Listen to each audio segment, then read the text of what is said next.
दोन एकच बनवायचं सर्वांचं म्हणणं आहे का पाच भाषेत काही बोलत नाही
मी दिवा घेऊन आलेला आहे तुमच्यापर्यंत, पण अंधार किती कोणी म्हणजे अंधार आहे आणि त्या अंधारामध्ये मी दिवा घेऊन आलो. पण दिवा घेऊन आल्यानंतर दिव्याच्या खाली काय आहे?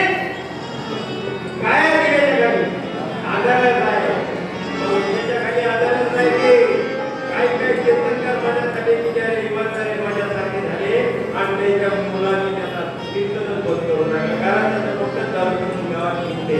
वगैरे आणि काय सांगणार राहिलो काय करणार म्हणून काही काही बाया अशा राहतात तुमच्याकडे ते नाही आमच्या तेलंगणातल्या. आता नवऱ्याने ऐकत नाही. आता तिचे आई वडील आले तिचे त्याच्या नाव गाडी वाजले. आज पोराला इमानदारीसारखं माझ्या गावाजवळचं आहे. शून्य होता शून्य. त्याचा वडील दुसऱ्याच्या नौकर राहिला तो कोरपण्याला गेला. त्या नौकर राहिला आणि त्या मुलांनी तरक्की केली. बरोबर दोन्ही मुलांनी कोणतं वेचन नाही काही नाही. मोठ्या गाड्या घोड्या मस्त आनंदाने आणि सुखानं गमवत आहे.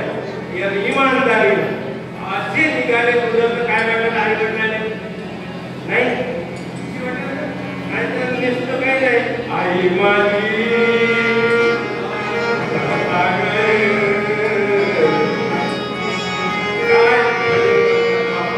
आई माझी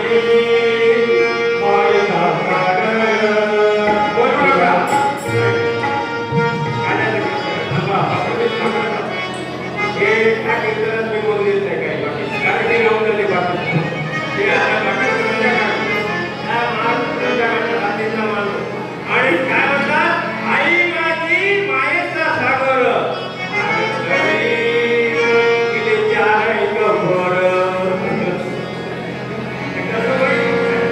इकडे माय माझी बाबा रडून रडून म्हणून मी आईचं उदाहरण घेत नाही कारण वडिलांना उदाहरण आता मी घेत नाही. त्यासाठी वडील आणि देवजी इकडे लक्ष द्या. गोकुळामध्ये आनंद झाला. एक नवरा तिला सकाळ लागले. नंदबाबा खुश झाले. परंतु त्यातल्या आणि थोडक्यात त्यात आपल्याला बदलण्याच्या पूर्ण सांगायचं आहे. आणि चरित्राचे तुमच्या नावे कोणाचा अधिकार पाहिजे. दोन जीवा द्या चरित्र पूर्ण काही कोणाच्या चांगलं होणार नाही. परंतु चरित्र थोडक्यात तरी काहीतरी सांगितलंच पाहिजे. म्हणून इकडे मीटिंग झाली. कोणी मारणार आहे का?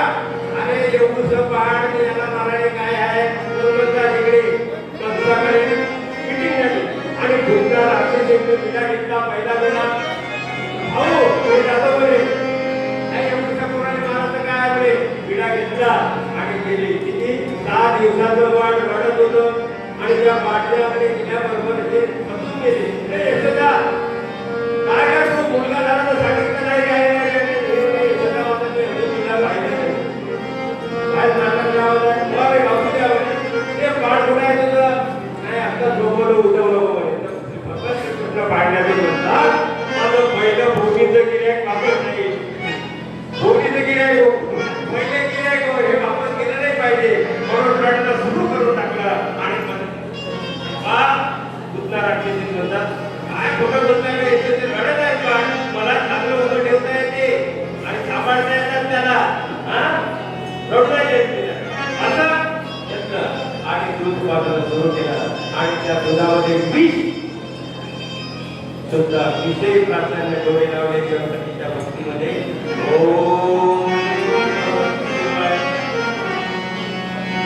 डोळे लावून घेतले आणि विष संपलं. हृदय संपलं. रक्त पूर्ण ओढात लागले. त्यावेळेस म्हणतात आता देवा सोड रे मी पकडत नाही कोणाला. आणि पकडलं तर कोणाच्या बापाने मी पहिले बाकी कोणाच्या जातच नाही आणि गेलं तर आता मी तुला सोडत नाही. म्हणून भगवंताने त्याचा लक्ष धरला आणि त्यांचा विधिवाट लावला. पुन्हा राक्षसीला 7व्या दिवशी खतम. 7व्या दिवशी नायनाट झाला. आणि तसं करता करता 2-4 राक्षे आगा काबा सर्व राक्षस गेले. कारण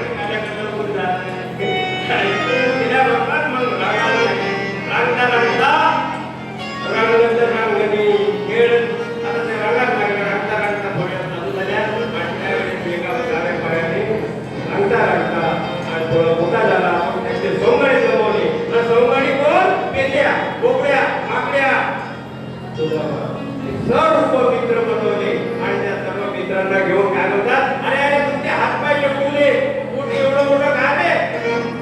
करून आमचे आई सर्व दूध बोलले ना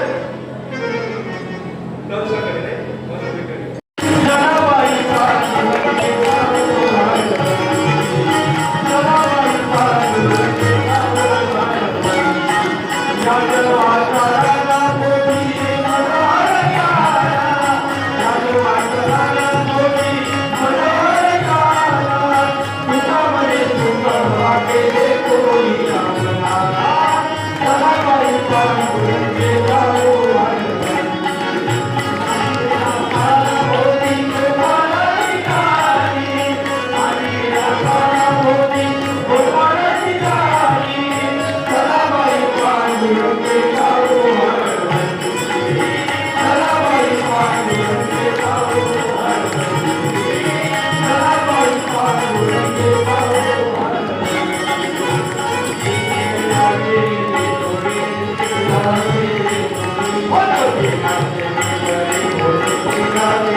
Hare Krishna